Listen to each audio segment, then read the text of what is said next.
content, empowering your life. Welcome to the Sphere.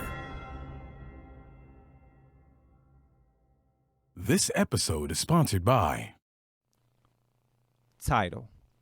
Tidal's having their 4th annual benefit concert on October 23rd to support criminal justice reforms and support charity organizations such as Equal Justice Initiative, Reform, The Innocence Project, and others. Tidal will be having a free live stream of the entire event and donation opportunities on their website at tidal.com/Brooklyn. Elite Dental Wellness. At Elite Dental Wellness, Dr. Ashandra Batiste understands that one of the biggest obstacles is dental fear.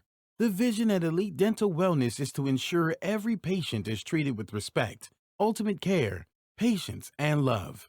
Call us today to make an appointment at area code 713-789-8680. Looking to advertise? Join the Sphere's vast demographic reach of thousands of people all over the world.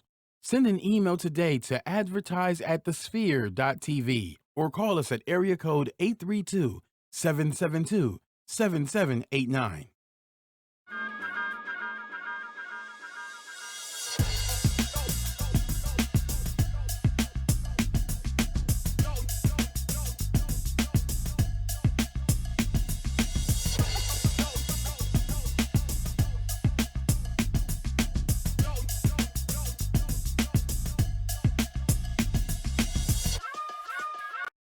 Hello, everyone, and thank you for joining us for another amazing edition of Society Now. I'm your host, Kira Laws, and I have my handsome co-host over there who's doing a body rock. I don't know what he's doing, just shaking his shoulders like so. And we're going to talk about all things that's happening in society, specifically how these things affect us. So we hope to get the conversation going and bring you this content that's going to make you like take it back to the house and talk to your homies about it and see how we can improve our society.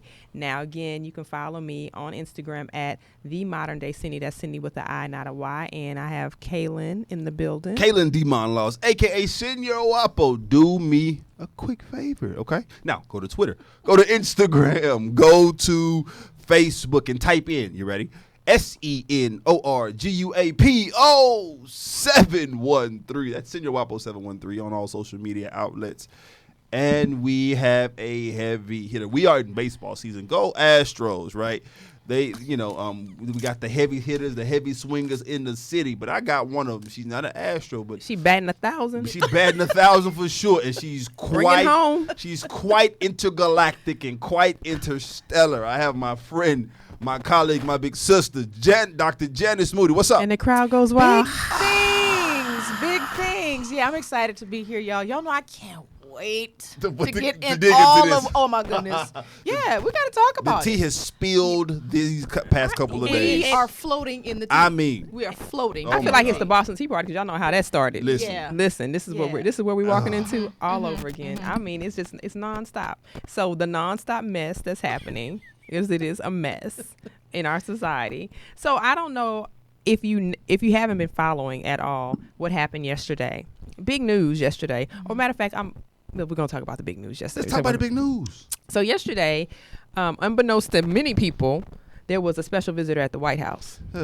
Yeah, emphasis on special for various reasons. Listen, Special visitor at the White House. We didn't know that this person was going to come, and it was a very intimate setting. It looked like in terms of like the proximity, minus all the cameras, of course, because they were supposed to be there talking about what? prison reform. Prison reform. Listen, if we have one more meeting where now prison or now reform is talked about, and I said it like that on purpose, I'm going to lose it. And it's so unfortunate, right? Because, again, I think there are people that are well-intended that do want to have these conversations. I hate that when these conversations supposedly happen that there's so much photography there. I'm trying to figure out what's the protocol, because I would think that with such a delicate communication, it wouldn't be a photo op. Okay, so first of all, it is a photo op and it's not a conversation. And I think we just kind of post something random as far as what the title is for the sake of trying to gather the people. Because ultimately, neither of them are interested ultimately in what's happening as it relates to prison reform. They're not. And it's unfortunate. So some people will say that may not be true. We can't. I really don't know what's in the mind of everyone. But I think so. The conversation was that Kim went and she was successful, his wife. She went successful, and she went twice actually, and she was able to get some pardons done. And I don't know. So he went, and apparently from what I read, he wanted to talk about prison reform and the stuff that's happening in Chicago. And he also wanted to talk about getting a pardon for Mr. Hoover, who's actually now, he's been in prison for quite some time now, who was a gang member, one of the original founding members of Gangster Disciples in Chicago. And he was like serving 6 life sentences. Six of like 150 to 200 years in prison. You coming back, you going back to right, he's going, it's no way. He's like resurrecting, getting down. He died, he come back. He gonna come back, he gonna be born in jail. Born in jail, born again in jail. Bam. But, and it's so crazy because one of the things that Kanye said was he wants to do this because in another life, I'm totally paraphrasing, he is the same as the guy, pretty much. He pretty much the essence of what he said was like, I'm the same as this person. This could be me. In other words, I don't know how we feel about pardoning someone who is was part of the issue in terms of rampant crime and drugs and violence. How do we feel about this? Like,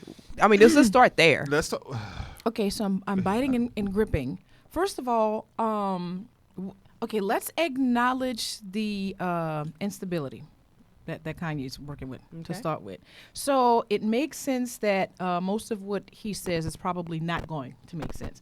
My bigger issue is that there are people who are who've been victimized as opposed to having been responsible for so much victimization, not just upon individuals, but like on entire communities and families, you know? So, but how is it that, I understand that perhaps, you know, I guess in relation to Chicago and being a black male and what some of the characteristics associated therewith might be, but what about the black males in Chicago who are shot and killed? What about the black males across the entire United States who are shot and killed, particularly at the hands of law enforcement?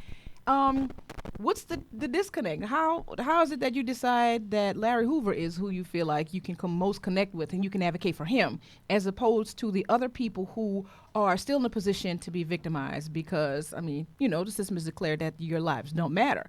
So you go all the way to the White House to have a conversation about freeing Larry Hoover, but we're not going to talk about Colin Kaepernick and what he's kneeling for? Right. And it's so crazy because he made it a point to make sure he distinguished the situation as if he, you know, what Colin and what's going on is happening. He doesn't really, he really does not, it's like so far removed from him. And that's to me, that's a bigger issue. And if you have that much access to the president to open up a dialogue about, hey, this is what the real situation is. Are you willing to listen to it? If you feel like you have that much access, why not take it upon yourself to have the discussion? Because again, you come from a background of well-educated persons who can, you know, who I'm sure instilled in you the difference between, you know, social injustices, social change versus disrespect, you know, honoring flags, you know, disrespect of, you know, all that stuff. I know you know the difference. So to not take the platform or use your platform rather to promote a conversation going in a different direction, I feel it's irresponsible. It is. It's irresponsible on his part because again, if you have that much access where the president of the United States is speaking about you and you know, and holding you up in such a high standard, I'm going to say, and speaking, you know, bestowing all these words of gratitude on you via Twitter and otherwise, I feel like you take that opportunity to say, hey, let's have a deeper conversation. And if you don't want to do it in front of these cameras, we don't have to. Right. But let's have the conversation because I want you to hear another side of the story. Right. I think we have to take into consideration what the agendas of both Kanye and the president are. Now, first of all, if Kanye had been saying some of the things that he'd been saying, I don't think he'd have access to his ear. I agree. And we would not be able to prop him up in front of a camera and say, he is my black person, if in fact Kanye did kind of advocate for the things that we're saying he should be advocating for. Other than that, take into consideration, if only, first of all, I don't know if y'all noticed like the change in his language and his demeanor and the fact that he said when he put the MAGA hat on, he felt like Superman. Yeah. That's what are you saying now? So you opened up something for me that I've been dying to ask you. Let it go. Because I know you're gonna dig in this. So right before the Superman comment, right? The brother said that he likes the I'm with her campaign, but as a man, first of all, he said that I'm the only man in my family right now. There's a lack of testosterone. Let's pause right there. Then he goes to say that the I'm with Hillary campaign didn't connect with him as a man who did not see his father often, right? And he said now. Because when he looked at Trump's campaign, he said he made him want to play catch, pretty much. He wanted to go out and play catch. Like the psyche, we're seeing everything about his male privilege. We're seeing everything about his chauvinism. We're seeing all of that play into everything we're doing. But yet he's been, according to him, misdiagnosed bipolar. Who told him it was a misdiagnosis? He told himself that. Who has weapons of mass destruction? Right. Who has weapons of mass destruction? Yeah, okay. I think he told himself that. Yeah, of course. Yeah, and because he's quoted in a long 2-hour interview he had with Charlamagne. He said that he said that Charlamagne asked him, does he have therapy? And he said, no, I use the world as my therapy. Literally, he said, I don't do therapy. I use the world as my therapy. Therein lying the first issue. We are not his couch. Yeah. We're not, and we shouldn't be responsible for all your stuff spilling out.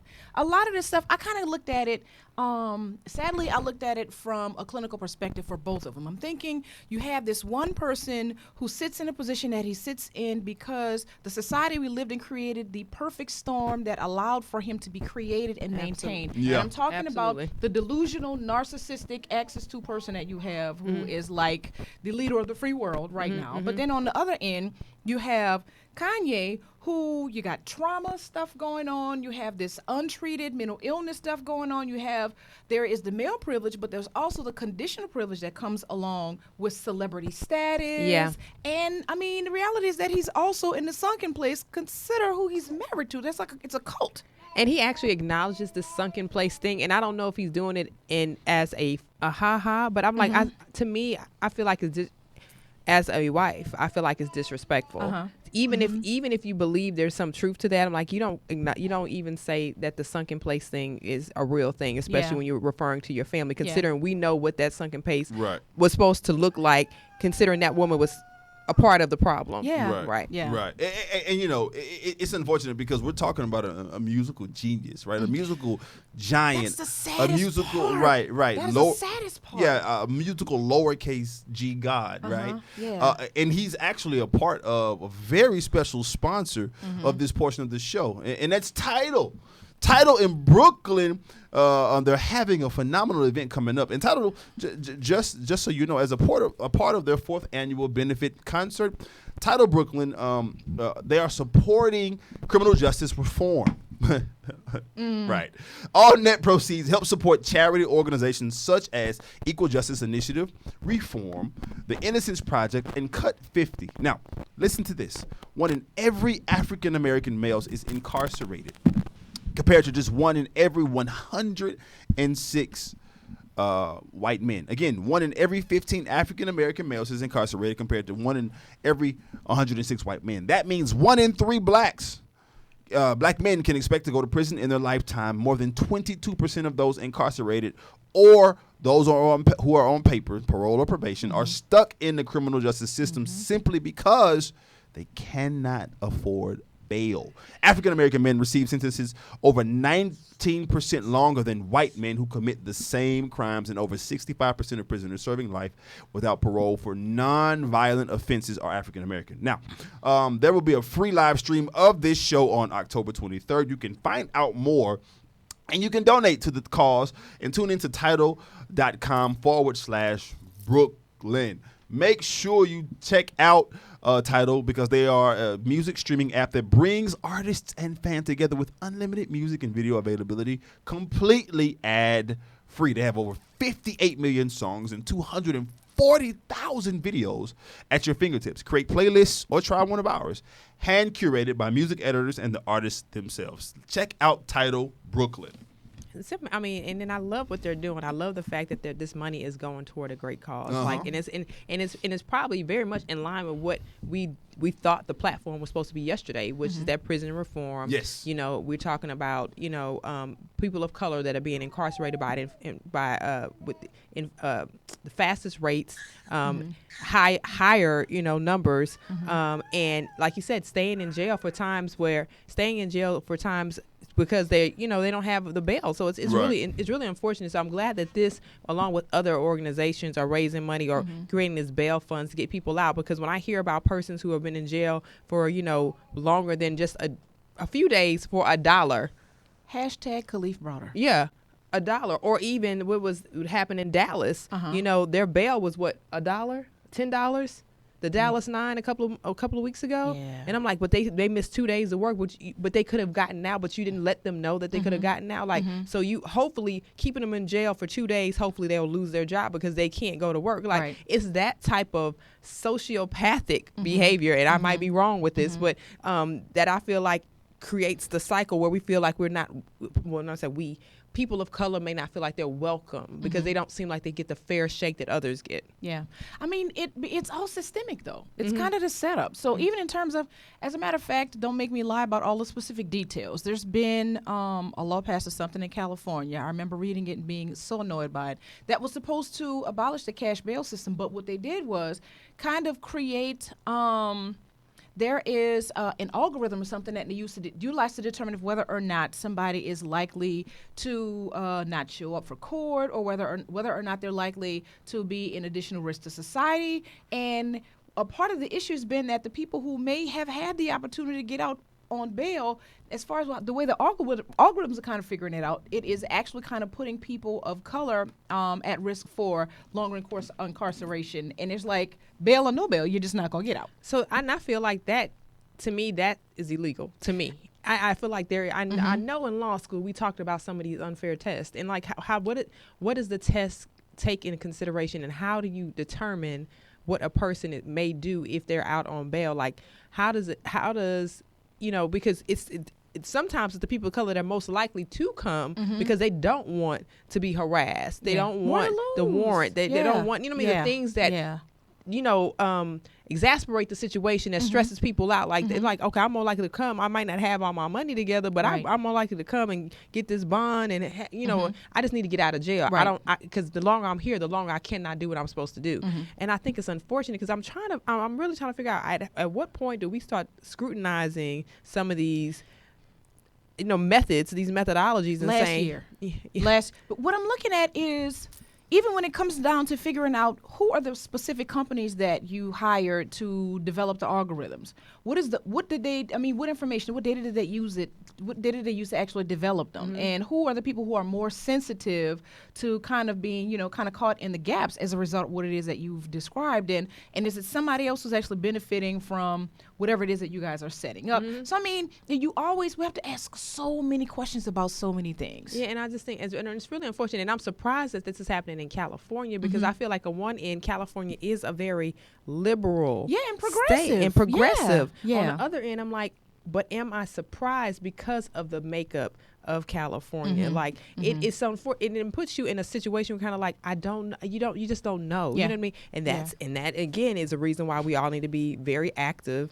in our election season, in our terms, the midterm elections, and making sure you have the right people speaking for you about the right things, making sure your elected officials are representing what it is, that's going to affect you in your community, not necessarily just who's running the country. And be clear about what the issues are. Absolutely. Specifically. Be educated, for sure. Yeah, absolutely.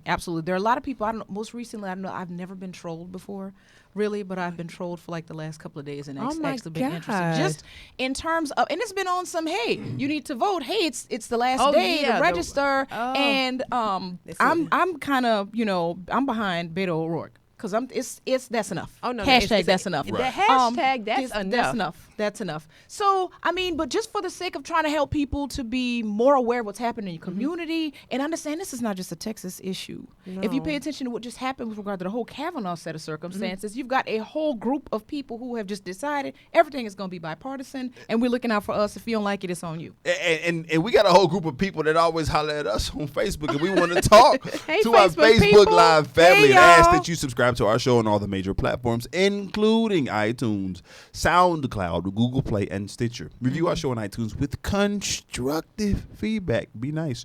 And share this Facebook Live post and the entire show with your family and friends. Donate to our mission to bring enriched content and inspiring dialogue each and every week. You can donate at www.thesphere.tv/donate. We need your coin. Cha-ching. I know that's right. we need your coin, but we also need we need everybody. Again, you're no longer in the state of Texas. You can't register to vote. I'm not sure about the other 49 states, but I know that those deadlines are coming up fast as well. But we need you to donate your time, your services to different political campaigns so that you can exercise your right to vote. So we can listen, you can get your voice can be heard, right?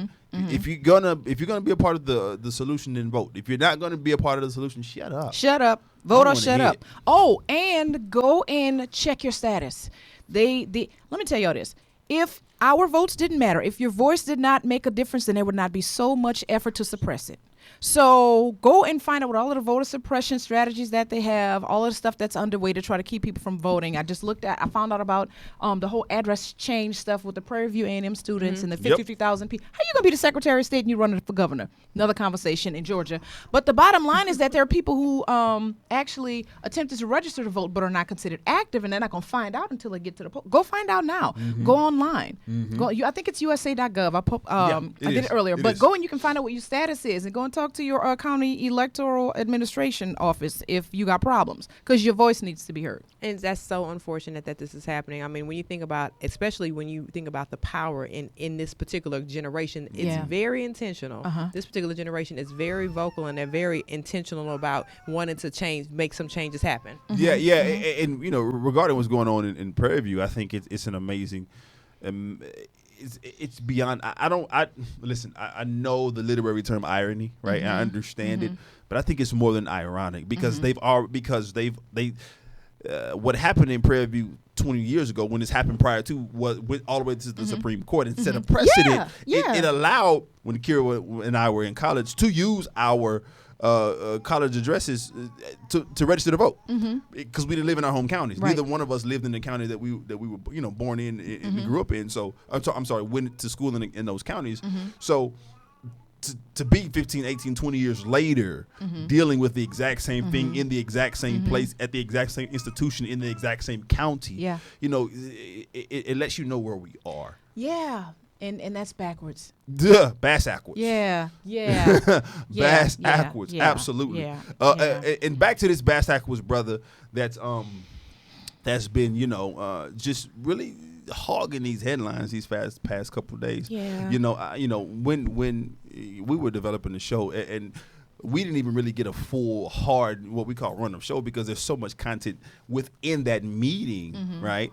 That we're able to discuss in the meeting I'm talking about. For those of you who are not aware, Kanye went to the White House yet again. Well, not yet again, but Kanye went to the White House and he supported. He said he supported Trump.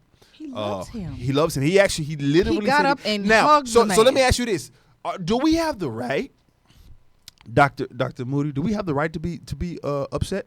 Yeah, man. Because first of all, you got up and opened your face to say that slavery was a choice, and you act like what you don't acknowledge is that there have been intentional, systematic things put in place in order for it to sustain. It's not an individual choice. Well, I'm about to leave. If y'all don't like it, you just get up and leave and do something else. No, there was a strategy that allowed that to maintain, and it's only morphed into a bunch of different stuff for in terms of what it is that our reality looks like right now. And it's almost like saying, all of the black people who get killed by the police, that's a choice too. You should just leave, or maybe you should just comply. When in actuality, no, it's systemic. Yeah. So you don't take into consideration the fact that there is a larger issue that's not an individual choice. You're right. So I feel like we do have the opportunity. We do have the right to be upset about it. Now, what I think a part of our collective responsibility is to be clear about the fact that we disconnect from that. Like, no, we're not co-signing on it. He don't speak for us. This is what our reality is, and acknowledge the fact that, Kanye got a different constellation of stuff going on. He has a voice, but let's acknowledge that it's his. It's his, but it's just his, like Omarosa. It's just yours. Well, and it's interesting that you mentioned that, because I was reading or looking at a video that somebody put. It was like some actors talking about how what society has set it up such that they will allow one African American representative ascend to a certain level of success in order to prep him or her for a level of responsibilities that are in line with some of his peers and cohorts that are not African American or not in other persons of color, just so they can be ostracized by people in their own race, just so they can feel disowned and not a part of the group anymore. And it was interesting. I really don't know where the actual video came from, but it was interesting to see this video, because I was like, is this the roundtable conversation that goes on? Because it was almost like political parties. They were saying, like, you liberals give them too much. And then they was like, no, actually, we're setting them up for this situation where they feel disconnected from their own race, such that we take the dogma, I guess, of racism away and make them palatable more to us, but also there's no connection between them and their brothers. And I was like, it's interesting. I'm like, I wonder who created that. And then to see in the conversation with this Kanye visit the White House, to see how so many people, even a New York Times reporter Maggie Habermas said that many of the White House staffers and aides were very uncomfortable and hugely embarrassed by not only the situation that happened yesterday, but also the president's response. They thought it was just weird altogether. They said you can tell by his body language, the president's body language, he wasn't necessarily comfortable. They said that the daughter and son-in-law were further examples of mixed reactions, because if you look at that, they looked like they were uncomfortable. And it was like they heard from the West Wing aides that when it happened, they said it just wasn't a good look, because they didn't feel like it was a rock concert. It wasn't an opportunity for anyone to stand and shine, which is a double embarrassment, right? Because here it is again, Kanye. You went. You thought that you're being your boisterous self and it's going to be embraced, but now they're publicly trying to say, well, let's distance ourselves from this person. So you thought you had a platform going to the White House, but in actuality, they're trying to come out and spin it, because they was like, well, there's such a big victory with the president and Kavanaugh. This didn't seem like it meshed in the same week. It should not have happened in the same week. Interesting, because now they're kind of mocking his behavior. It's very much, I don't know. I mean, it's a lot to it, because again, we talking about a brother who again talks about he feels like he's misdiagnosed as bipolar. I said, we had this conversation offline, and I was saying, well, he's probably been sick for a long time. We just accepted it when it was okay, when he said George Bush doesn't like white people or black people, or when he rushed the stage with Taylor Swift and he was impulsive and talking about the Beyonce thing. We embraced it when we thought it was pro us. You see what I'm saying? But it was actually, we were watching this man slowly deteriorate in front of everyone, because he did not have the capability to make a decision that would not, you see what I'm saying, like that. Lost. And we see things, and sometimes it happens in isolation, and it's like, oh, okay. And even in the clinical arena, we could laugh at stuff like, oh, that's a symptom. I find myself going in a tangent, but we're not going to talk about Lauryn Hill. But ultimately, another conversation. But the thing is, it could be a symptom if there's other stuff to support that perhaps you might meet diagnostic criteria. That should have been our red flag, and we did clap for it, because it was kind of, oh, okay, well, it aligns with what our position is right now. Until we didn't know this was ever going to happen. We didn't know. We didn't know what all was lurking just beneath the surface. We didn't know. But as it kind of started showing up, it's okay. Now we should be kind of having a conversations about what's going on and how this is going to have implications for, us as a community, and the extent to which we might be able to have honest conversations with the people on the other side of the table. Because, if we got the clown representative, then no, the clown representative is actually going to benefit their platform as opposed to ours. And, you know, I mean, it for us does have the potential to be like negative because nobody's listening to you. See, I actually have somebody. I have a representative. Look at my black person. Look at my black person. And that's so unfortunate because, again, as what you said earlier,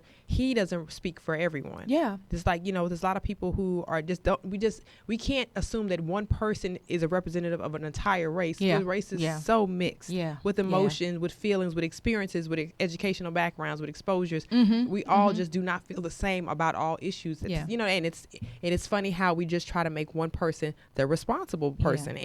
I was reading in, I think it was Esquire, and they said, you know, it's time to hold Kanye West accountable. This is in Esquire magazine. He doesn't deserve to come back from this. We as fans exchange time, money, and intellectual energy for the art, and whatever they release, we purchase it, we buy it when we support it, if that's our person. But when they come out and start endorsing conversations that don't benefit the greater good, at that point we need to make a decision. And so that goes to, does he owe people of color or anyone anything? Like, does he owe us a responsibility? Is he being socially responsible when he has this major platform, but he's going against a lot of the progress that has occurred? You know, we look at civil rights icons such as Malcolm X and Martin Luther King who have fought for certain things. And of course it was, it could have been, some people could have seen it as extreme in nature, but again, he's totally contradicting a lot of progress by aligning himself with conversations that just don't benefit the greater good. Yeah. I don't know. I think that if we to pay attention, just like the most basic social psychology principles, there are social consequences for the things that we do that other people socially don't approve of. Like if you talking too close to somebody's face or you say something crazy, then there are consequences for that kind of stuff.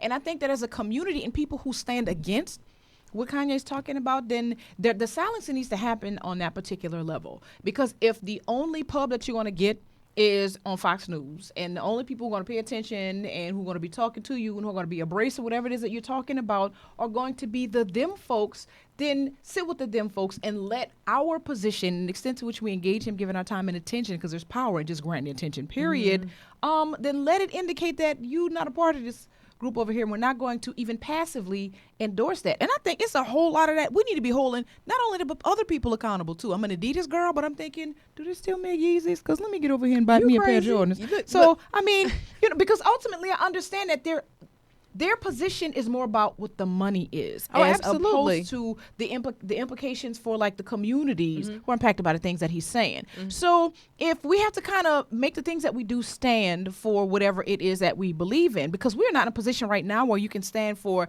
it's more about party line stuff. It's clearly not about. It's a matter of standing up for what's right and wrong. Absolutely. It's not a color thing. It's not a race thing. It's not a gender thing. It is so very blatantly human and civil rights egregious violations where you have to stand up for the stuff that's right. Absolutely. You can't just expect to get a pass because I'm gonna sit, be quiet, and be neutral. And it's so funny because I'm seeing, like I said, we noticed a change in Kanye's, and we're seeing it even in his demeanor and his character. He's smiling more now. He is smiling more now. But before we even get into that, this portion of our show is sponsored by Elite Dental Wellness. At Elite Dental Wellness, our vision is to create a welcoming practice that will offer exceptional dental care and a lifetime of dental wellness. We are committed to the finest possible oral care and the overall health and well-being of our patients. Elite Dental Wellness is built upon a foundation of integrity, expertise, and service. Through our commitment to modern dentistry, continuing education, and a friendly atmosphere, we strive to make our patients feel that they are part of our family. Dentistry can be scary, daunting, and uncomfortable. Dr. Batiste and her team work tirelessly to ensure your comfort. Make your appointment today with Dr. Ashandra Batiste at Elite Dental Wellness by calling 713-789-8680. Again, the number is 713-789-8680. Elite Dental Wellness. So, like I was saying, I've noticed that he's smiling more. It's almost like he's trying to present himself a different way so he won't look like the angry black person. And again, I think everyone can become whole and healed. So this is not an anti-Kanye. This is not a bashing Kanye thing. It's more of a conversation because he's a representation of a lot of what I believe is a what we have in our African American community about the conversation not around mental health, about the conversation around like people kind of skirt around and they make excuses. He's been making excuses about why he's doing what he's doing over and over again about and I think he's a representation of what's been happening in our community for ages about undiagnosed or diagnosed and ignored, untreated mental health issues that have been plaguing our society, but even specifically African American men. And you know, it's funny that you say this because you just sparked a question that I want to pose to you again, Dr. Moody. Again, we're talking with Dr. Janice Moody, PsyD, PhD, every D, the DDD, most, the DDD. The So, most absolutely. And so, but you know, with regard that, let's talk trauma for a second. Let's talk the effects of trauma from a I guess a cultural perspective, right? Would it be fair to say that because we've dealt with so much trauma in this country, not trusting people, period, not trusting medicine historically, right, as it has progressed in this country, citing stuff like the Tuskegee experiment, exactly. I was about to say syphilis project. That's not what that's not the name of it. No, that's what they that's dealt what with. they That's called it. right. The That's what syphilis they project. called Right. it. Exactly. Dang on it. Right. And so They probably did. In talk to us about lab. the effects of trauma, because I think we're so traumatized in so many different ways and respects that we don't trust medicine. We don't trust shrinks. We don't trust ... as a people. That's right. good. Yeah. We don't. Not only do we not. The sadder part for me is not only do we not trust the larger societal stuff, sometimes we have to start. Sometimes we do, and it's a Stockholm syndrome, and we don't trust us. Yeah. Because we have internalized what God. the external mainstream has kind of told us about ourselves. That's so good. But by and large, get on the couch. It is everybody needs Help a couch. me. Everybody needs Thanks. one. Yeah, Everybody absolutely. needs one. The reality is that so we internalize so many things that not only has implications for our having higher levels of anxiety, it has implications for our physiological health. I mean, we have higher rates of hypertension and diabetes, and I mean just congestive heart failure, that kind of stuff. Not to mention, we talk about mood disorders and anxiety disorders, the fact that we have, I'm not going to even go into the genetic predispositions that we get. Go ahead, because we need to know all of it. This is a discussion. I mean, obviously, we don't have enough time. Yeah, to talk about all of it. Because you know, you got books you've written and chapters you've written about it. So, the bottom line is that it's almost like it is this cloud that is consistently following us. So whatever the trauma is, and a lot of us are not even aware of it because we don't really get licensed to acknowledge that that's what it's been, because it's almost so normalized. You're in a place where you just kind of don't talk about it. It's just everybody got the same thing. But it has implications for how we see and interpret and relate to reality. So, I mean, even if it's not so much a matter of our having shared traumatic experiences, first of all, the way everybody responds to it is different. So we could be identical twins, have had the exact same upbringing and have the exact same DNA, but you have better coping mechanisms than I do, and I'm more physiologically susceptible to it than you might be. So even in terms of what our relationships among each other are, and our resilience and our capacity to be able to really interpret what's happening around us and be able to make impactful change, those things are significantly impacted. And bigger than all of that, and I'm saying this because it's my own personal priority as it relates to us being able to have healthy relationships.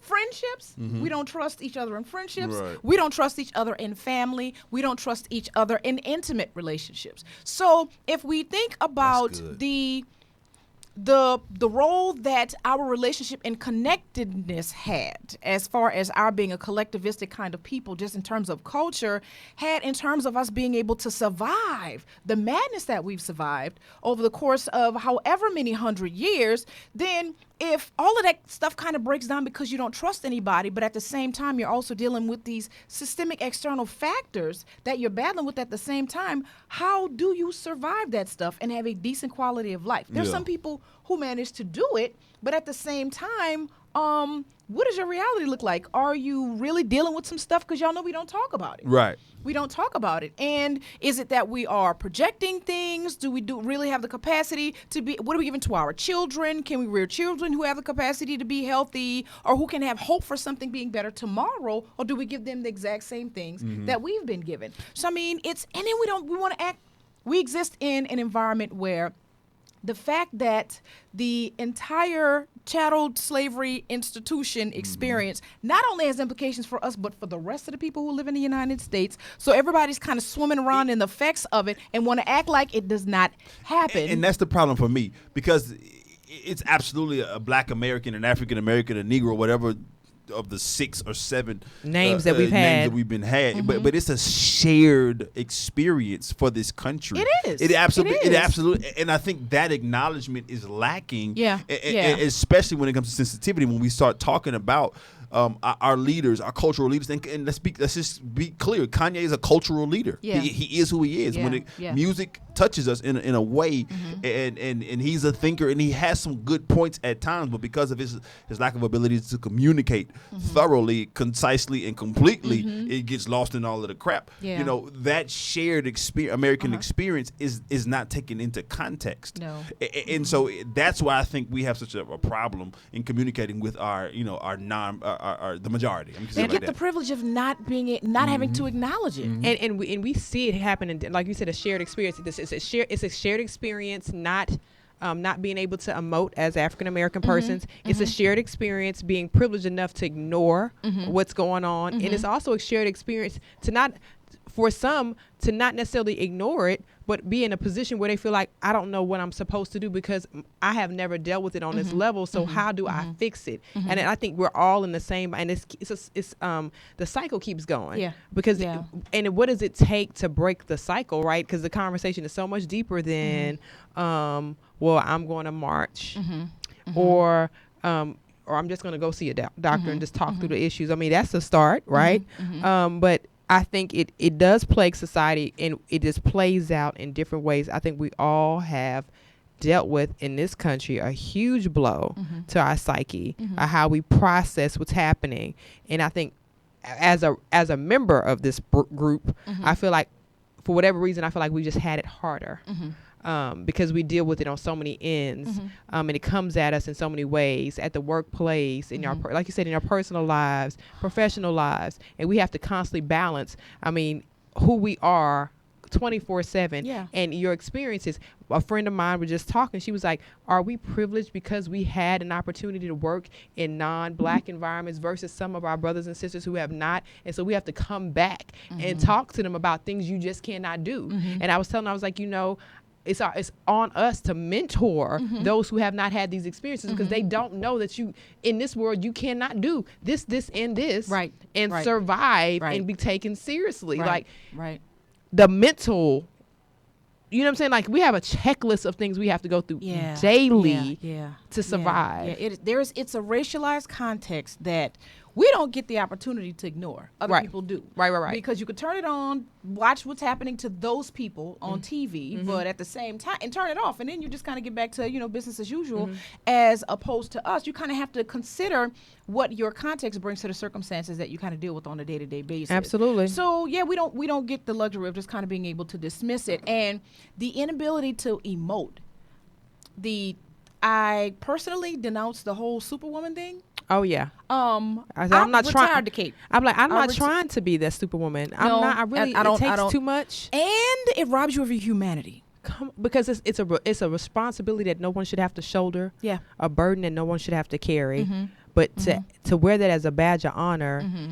And to beat yourself down because you can't self-care. You can't take care of yourself because you have so many.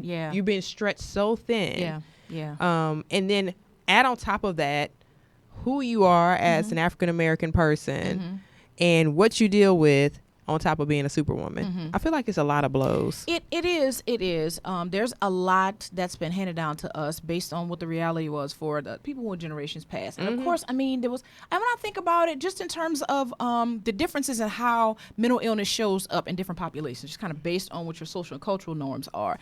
And I know, doing the Black women's mental health stuff, that when it comes down to trying to assess depression in Black women, and you go into somebody's office, then you are, like the students say, beat to the gods, and you got it going on, and but you don't look sick. So when it comes down to not having the option really when it's a survival issue. You don't get the opportunity to, okay, what's going to happen if I don't get out of this bed? Then the job that I got, that I spent however many gajillion dollars to get the degree to get here to have. Come on, gajillion?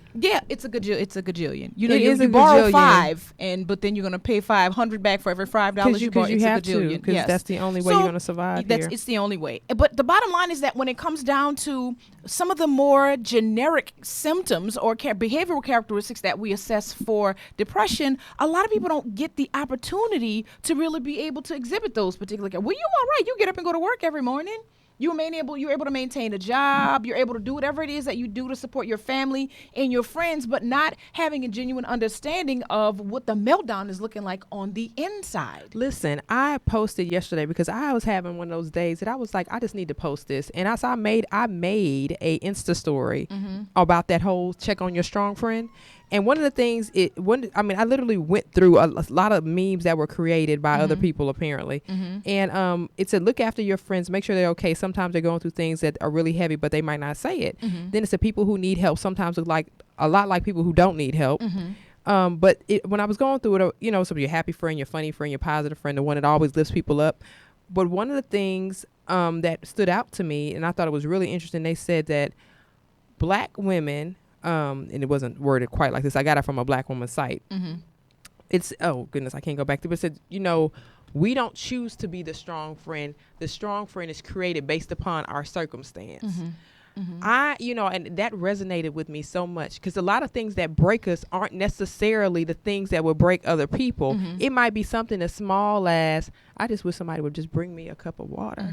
And that could be the tipping point. You know what I mean? I'm like, that strong friend syndrome, what you're talking about in the mental illness or mental health issues in African-American society is not necessarily what we see as compared to maybe other dynamics, or like you said, other ethnic groups, because our situations are so different. It's just not going to look the same. It's not going to be a spinning out of control, spiraling, and maybe roller skating down the street butt naked. Like, that may not be how we emote. I don't know.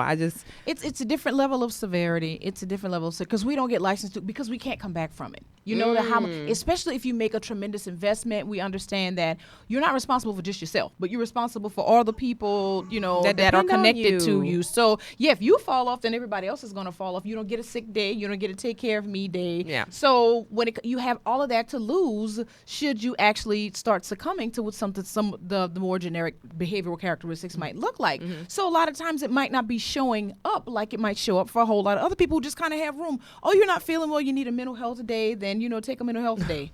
And just, well, even if I go home for mental health, then 9 people in my phone asking me. Team no days off. Yes, no Team day ever. And then and this is interesting. And when we talk about those no days off, this is one of those places that we could talk about having days on. So this portion of the show is sponsored by The Sphere. Okay. Yay. Right.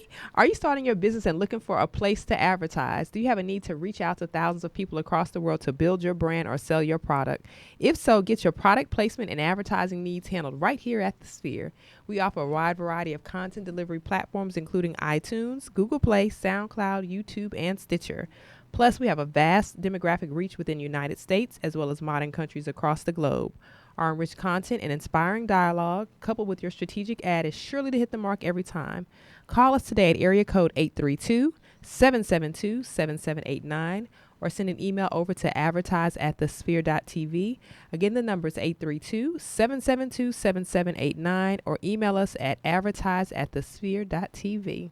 I love it. Me too. I love it. And I love being here. And yay, go team. Woo. Awesome energy. Awesome. I try to bring the awesome energy every now and then. But, you hit on a lot of great points. And I think it's one of the things that bothered me the most about this conversation around what happened at the White House, but then post White House. This is what happens when you have a moment to reflect.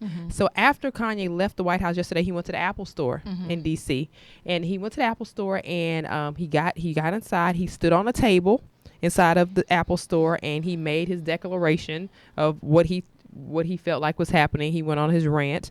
And I'm gonna say rant, but he had a lot to share. So he was sharing, and he said that pretty much what he said was that he created a MAGA hat for Trump to wear without the word "again" on it, and he said he claimed that he explained to Trump that the word was offensive to black people. He said that he made a Make America Great hat, took the again out. He also said that he took a picture with Trump wearing the hat and he showed it on his cell phone. Now, we haven't seen the actual picture, but he showed it on his cell phone, and he in his mind, this was a cure for why he's wearing the hat. He's trying to make it make sense that I'm wearing the hat to get in, but I gave him a new hat that doesn't say again on it. But the issue is, will it ever get worn in public? Before it even being worn in public, the issue is not again. The issue is the entire hat. It is he's trying to do what my generations before us, the current generation especially, is doing with the word nigga. Mm-hmm. He's trying to take the sting out of it, right, and say we're making it positive or whatever, and you can debate that till the cows come home. Nobody will ever know. Mm-hmm. But the fact of the matter is, it's not the word again. It's what it means. It's what it means. It's code. Just like we went from, okay, we're white supremacists to now we're nationalists. Yeah. You change the language to try to take the sting out of it, and it doesn't. It means the exact same thing. You cannot. I don't care.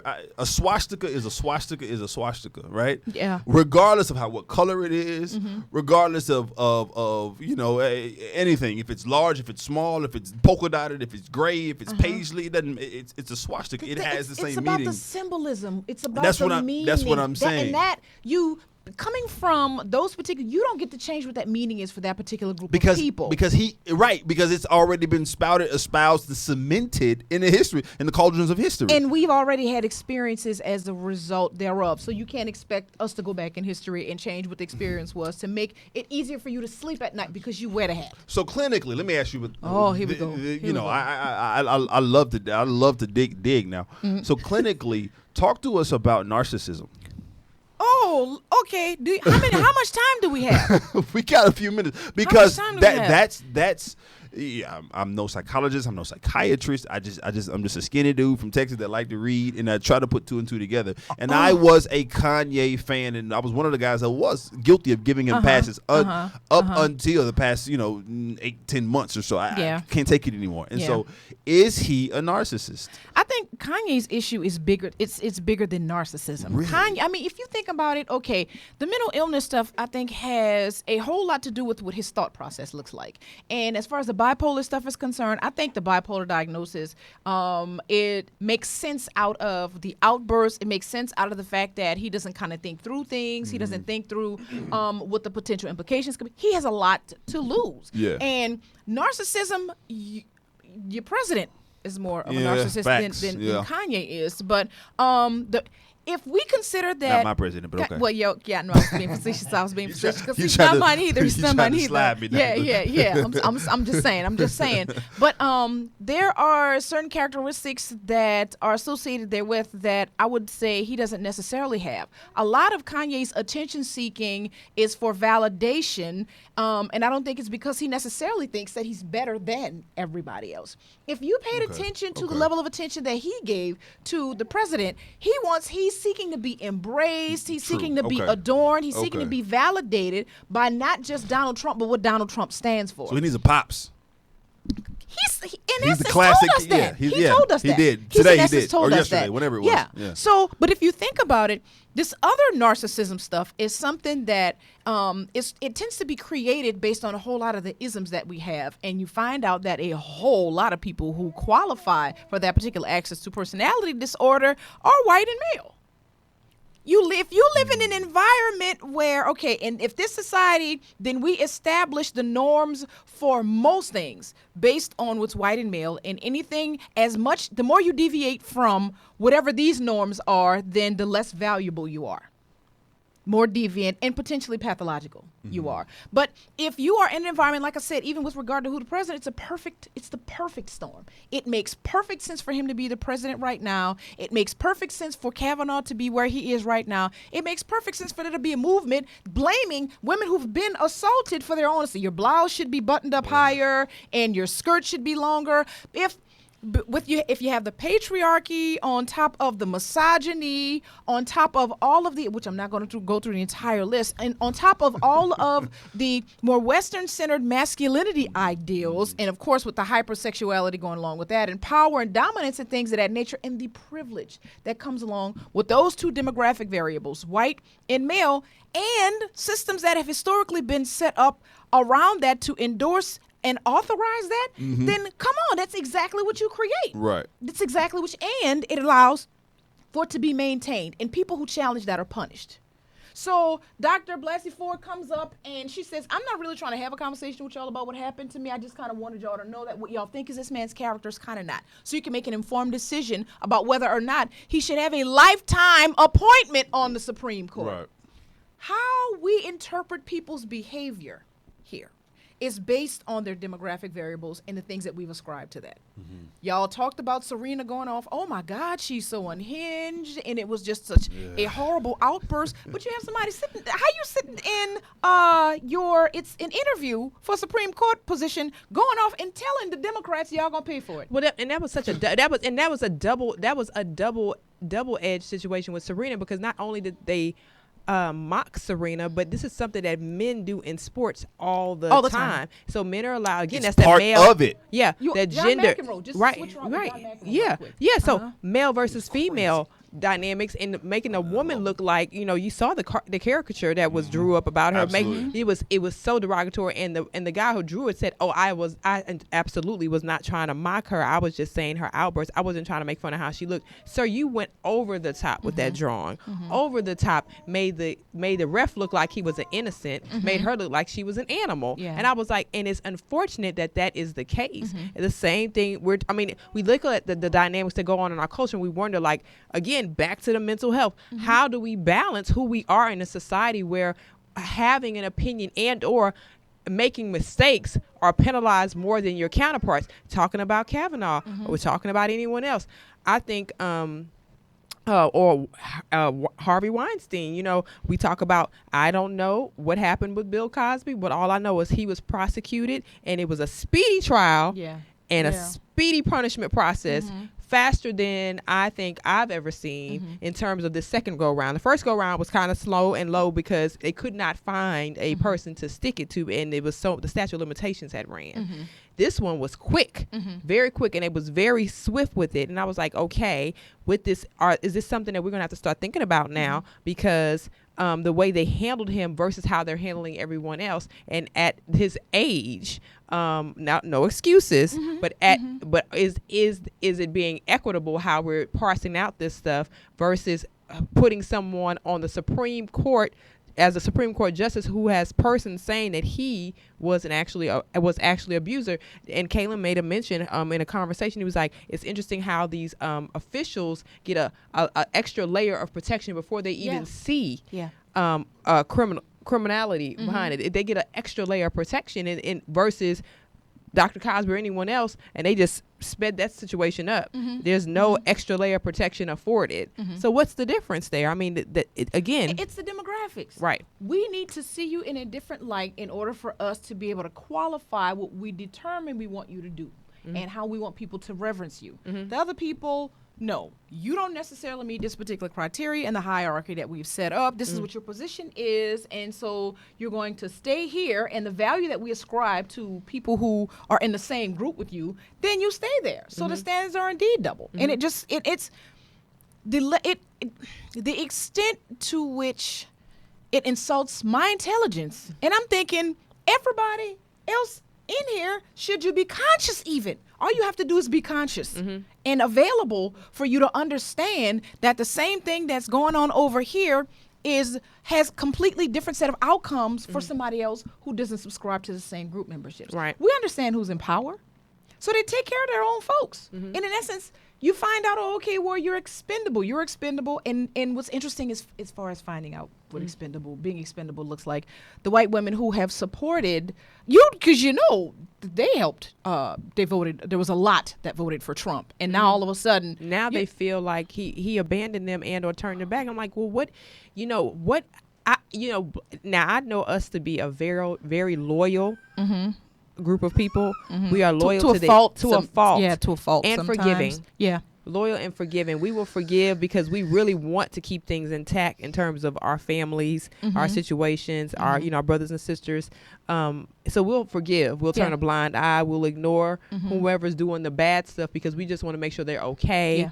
But what we saw in this election cycle, which was very concerning, is that you have someone proven to be misogynistic, talking about what he's done, and these are the people, and you're slapping those women in the face who have put you in office, and you're not backing the very thing they need to feel at peace and at ease. And I'm trying to figure out at what point did they realize, or I want to know, and I don't even know how to work with this, like, did it just dawn on you that he wasn't pro you?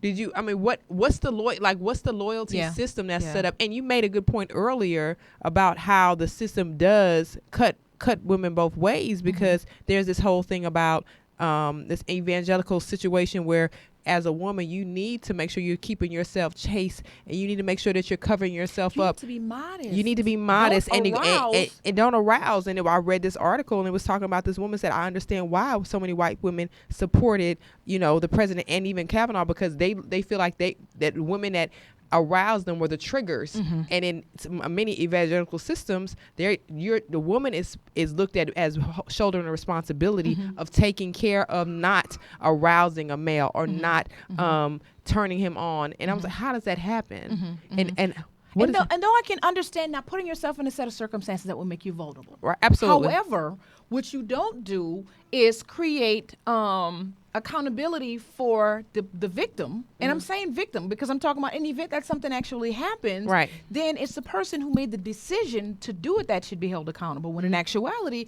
that's not who the blame ends up being posted on a lot of times. So not only were the women who supported him slapped in the face, but the apology that he gave Kavanaugh, and it was disgusting, and for those who've actually experienced what he alluded to, the traumatization, it's re-injury. Not only if we consider the number of people who experience assault and the numbers that you talk about that go unreported, there's reasons why they go unreported. And I could just imagine, I haven't been a victim, but I can only imagine being a victim waiting for, as everything is going on, waiting for somebody to say that it's okay, we encourage you to say something, we care, you matter enough for us to fix it.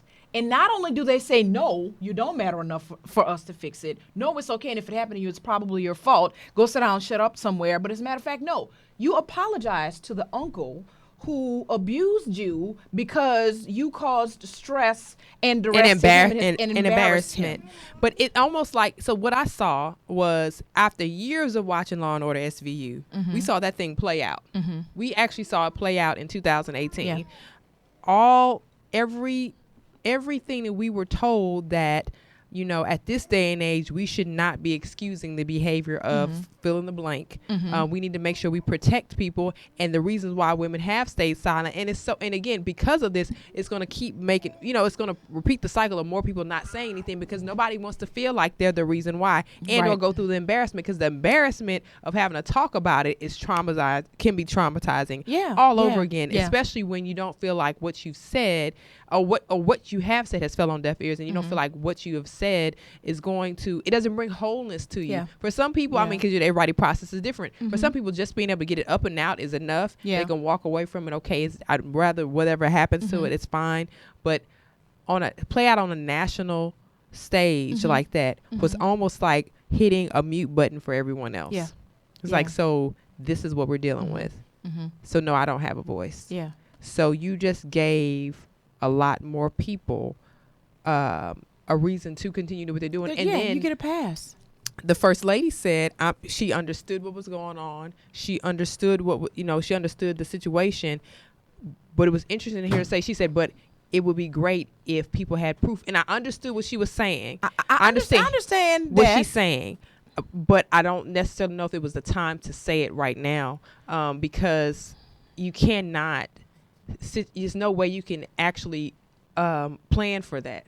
How do you plan for it? So if that becomes the standard now, if proof is the standard for any type of sexual assault, how do you plan for it? Like we don't live in an age where we're walking around waiting for the assault to happen. We have not got to that form of technology. And if anybody's out there creating one, please hurry up and do it so we can make sure we have proof, because there's too many people not being able to speak up because that's the standard. We need proof of what happened before we put. What are we saying determines proof though? Well, I don't know, because Dr. Cosby's in jail right now, so I don't know. Yeah, and his thing, I don't think we had proof. No, I don't think we had proof. So you know what I'm saying. So it is. I think the pendulum swings whatever way is in favor of those you say. It's unfortunate, and I think that it set us back. It has set us back, and not only for the women, but consider the men who have been victims of sexual assault. And just in terms of what masculinity ideals are here in this particular country, there tends to be weakness associated if you've been victimized, whether it's been by a woman or a man, and they are even less likely to report. So what it basically says to the mainstream is that, it's okay. And, you can't expect that somebody is going to stand for you and that they're, it's not really an injustice. Come on, give me a break. You survived in essence. And I just think in terms of some of the difficulty that, and I know this might be a stretch, some of the difficulty that our kids have, we were talking earlier about, what their experience is, what their low frustration tolerance, access to things immediately. So their capacity to delay gratification is pretty limited. Their social skills are limited. The capacity for them to be able to develop relationships in the same way relationships kind of naturally developed in more face-to-face context before has been diminished by a whole lot of social media stuff. We know a whole lot of this stuff happens on college campuses and things of that nature. We also know that in terms of physiological development is looking like for kids right now, then a whole lot of stuff is sped up. What they have access to in terms of what they see with regard to media, how early are they actually exposed to sexual content in television, and just more basic stuff, and kind of the set of circumstances that it sets them up for. So if you are a girl and you like the attention of a guy, then does that mean that you're making yourself available to be are you saying that it's okay to be victimized? What is the message that we're seeing? And I think that what you're saying is I want to just devote so much more time to this, because we're going to have to bring you back on this one, because this right here, what you're talking about, is a passion thing for me, because I wrote a whole paper in my last semester of law school about that right there, about the indifference between males being abused and why they don't speak up.